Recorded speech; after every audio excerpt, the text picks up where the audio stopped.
നല്ല ശക്തമായ മഴ വരുന്നുണ്ടല്ലോ. നല്ല നല്ല ഇരുട്ട്. ഇപ്പം സമയം ഏകദേശം 7:30 7:45 നോക്കട്ടെ കേട്ടോ. സമയം 7:30 മണിയായിട്ടുള്ള ആകെ. ഇത് പകലത്തെ സമയമാണിപ്പോൾ.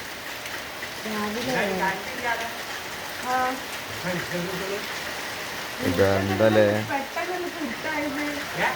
നല്ല മഴ കേട്ടാ. നല്ല മഴ പറഞ്ഞാൽ 1:30 മഴയാണ്. ഇപ്പോൾ പെയ്യും മഴ. ലൈറ്റ് ഇല്ല.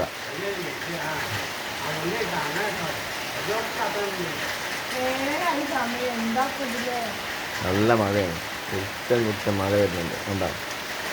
എന്താ കാരണം ന്യൂനമർദ്ദം വരുന്നുണ്ട്. എല്ലാവരും ന്യൂസൊക്കെ ഉണ്ട് എല്ലാവർക്കും അല്ലേ. ന്യൂനമർദ്ദമൊക്കെ ഉണ്ട് അല്ലേ. അതുകൊണ്ടാണ് ഇതിങ്ങനെ. രാവിലെ 7:30 അതാ പറയുന്നുണ്ട്. ഇപ്പോഴത്തെ അവസ്ഥ നിങ്ങൾ നല്ല മഴയാണ്. കണ്ടില്ലേ. അപ്പം ഞങ്ങൾ ലേറ്റ് ഇട്ടാണ്. ഈ സമയത്ത് നമ്മൾ രാവിലെ 7 മണിക്ക് 7:15 ലേറ്റ് ഇട്ടാണ്. നല്ല മഴയാണ്.